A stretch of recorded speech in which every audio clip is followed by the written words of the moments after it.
Hey, I've been watching a film, uh, I think it's a BBC film starring Paul McGann, and it's called SOS to the Sinking of the Titanic. I think that's the title from a few years back, and it's about the inquiry into the role of the Californian and its infamous alleged inactivity on the night of the sinking.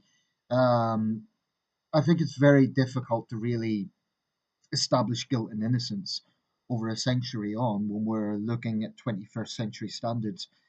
Um, it's a good drama so far. It really shows the emotions of the inquiry and the the tensions between the officers and so on. Anyway, that got me in a mood of researching maritime disasters. Without question, the Titanic is by far the most famous. I mean, the Titanic is always going to be one of the most famous disasters in human history, even without James Cameron's 1997 blockbuster, which happens to be my favorite film. It's it's been so documented. There's been so many books, documentaries, publications that it's forever going to be in the public consciousness. I mean, it's become an adjective. This is a disaster on a Titanic scale. Um, it's been referenced in films that have nothing to do with the Titanic. So it's forever going to be up there. And I don't want for a second to downplay the scale of the Titanic tragedy. It was a major disaster. Figures report variously between 1,503 and 1,524 people perished. So it is one of the worst maritime disasters. And I think the fame is compounded by the fact that at the time, it was the world's largest sailing vessel. There's all the intrigues about the famous passengers on board, the tragic romance of the band playing to the end. And I really don't need an introduction as to why the Titanic is famous, and it always will be. And I personally have connections with the ship. I was born, not direct connections, but I was born the very day it was rediscovered by Robert Ballard, the 1st of September 1985. Um, and I was born in Belfast, which of course is where it was built. But I've long been aware that there have been many maritime incidents that were actually worse than the Titanic in terms of mortality. So it's interesting why these disasters don't get as much attention. If I was to say what's the second most famous maritime disaster, it would probably be the Lusitania, which sank, of course, just 3 years after the Titanic being hit by a German torpedo. I think the reason the Lusitania is famous is it was also a luxury liner, and it it didn't quite bring America into the war, but certainly galvanized public opinion in the United States for the eventual American war effort in World War One. It was also a major disaster. But I'm just going to quote some disasters from Wikipedia that were worse than the Titanic, and actually, including wartime incidents, the Titanic actually ranks somewhere around 43rd 43rd in numbers of actual fatalities. And that's not to minimize it, but rather it's to show just how many lives have actually been lost at sea in both wartime and in peacetime. So let's look at wartime first of all. Well, let's look at peacetime first of all. There are at least three disasters worse than the Titanic. Arguably, the worst was the Donna Paz disaster in the Philippines in 19. Let me just get this exactly correct. In 19, it's a very long list, so I want to be as accurate as possible when I'm talking about these. 1987, the Donna Paz disaster, major fire on a Filipino ferry. Um, and what happened was on the 20th of December 1987, the ferry bound from Manila with more than its capacity of unlisted passengers collided with the oil tanker MT Vector in the Tablas Strait near Marinduque. The resulting fire and sinking left an estimated 4,386 people dead. That's well over double the Titanic's toll. Um, this remains the worst peacetime maritime disaster ever. I mean, that's a staggering toll, 4,386 just over 30 years ago. Then there was Qianya. Now, peacetime is a slightly dubious title with this one because it was a refugee ship fleeing the Chinese Civil War, specifically the People's Liberation Army, and it's believed that it hit a Japanese mine left over from World War II. The year was 1948, and somewhere between 2,750 3,920 people perished. That was Qianya. Then we get to the Mont Blanc. Now, again, putting this in peacetime is questionable because it wasn't quite peacetime. 1917 during World War One. I guess it's just in the sense that it wasn't from hostile action. It's also known as the Halifax explosion. This one isn't quite as obscure as some of the others. There's been documentaries made, but about 2,000 people perished. Massive explosion, one of the largest non-nuclear explosions in history, actually. When the Mont Blanc explosion occurred in Nova Scotia. Titanic actually ranks fourth in terms of peacetime maritime disasters in the 20th century. And fifth is Taiping, 1949, again during the Chinese Civil War. There was a feature film made about this in 2014 called The Crossing. And just to give you a brief rundown, on the 27th of January 1949, the Chinese steamer Taiping sank after a collision with another vessel en route to Taiwan, leading to the deaths of over 1,500 passengers and crew combined. The ship was packed to nearly twice capacity, with over 1,000 refugees fleeing communism after the Chinese Civil War, travelling from Shanghai to Keelung in modern-day Taiwan. About 1,500 deaths, about the same as the Titanic in terms of mortality. So there has been a film made about that one. So this is still looking at peacetime disasters. 1991, Egypt, the Salem Express. Um, Pilgrims traveling from Jeddah, going back to Egypt.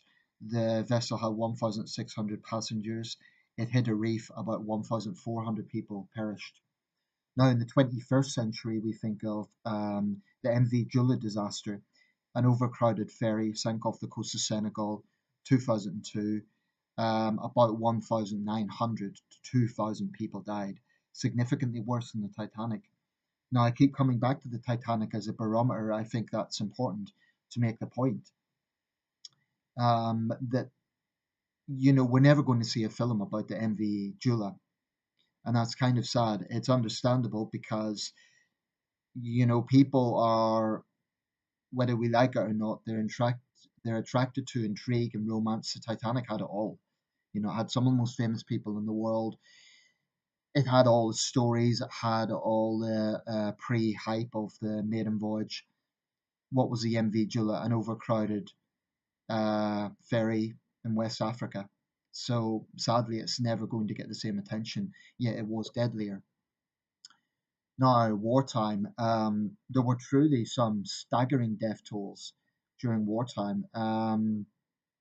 If we think of World War II, the single deadliest maritime incident, as opposed to entire fleets being lost in battle, the single deadliest incident on a single vessel was the Wilhelm Gustloff, which was a German vessel and it was torpedoed, I believe, by the Soviets during World War II. 1945 to be precise. And I'm going to do a brief read down of the description here because it's important. Wilhelm Gustloff, the German KDF flagship, sank after being hit by three torpedoes fired by the Soviet submarine S-13 on the 30th of January 1945 in the Baltic. 5,348 are known to be dead, but it's been estimated the toll could be anywhere up to 9,343 on a single vessel. 9,343. And that would make it by far the worst maritime disaster of any kind in history. Most of those killed were German civilians.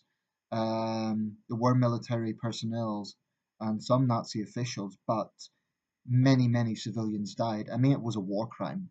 This was total war.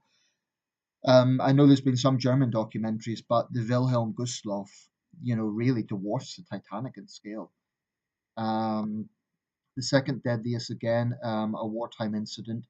The Junyo Maru Hell ship was sunk by the Royal Navy submarine HMS Tradewind in September 1944, and 5,620 Dutch prisoners of war and Javanese slave laborers died. 1941, another disaster, the Armenia, a hospital ship sunk by the German torpedo carrying Heinkel He 111 aircraft. She was evacuating refugees, wounded military personnel, and staff from several of Crimea's hospitals. An estimated 7,000 people died, many Soviet citizens. So that was sort of the Soviet equivalent of what the Soviets done to Germany. The Goya, another German ship, torpedoed and sunk by the Soviet Union, 1945, 6 to 7,000 killed, only 183 rescued. And I could go on and on. Another Japanese one, the Toyama Maru, 29th of June 1944, a troop ship carrying more than 6,000 men of the Japanese 44th Independent Mixed Brigade, was torpedoed and sunk by the US submarine USS Sturgeon in the Nansei Shoto of Taira. Um, excuse me. Such a long list.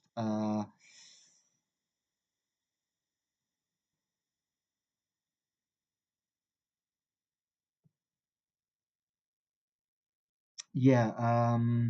Of Taira, which is Tarajima, Japan. 600 survivors.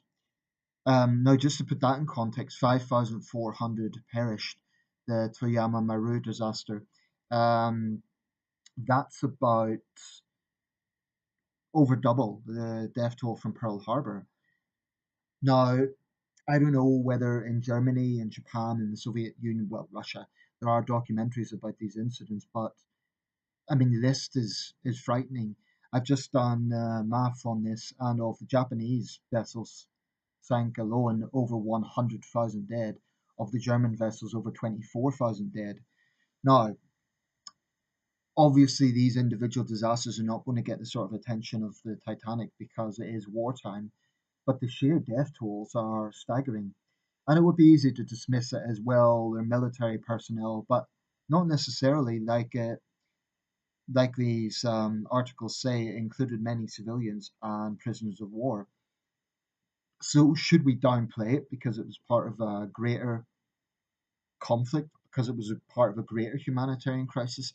I mean, each of these were individual human lives, and it was both the Allied and Axis sides.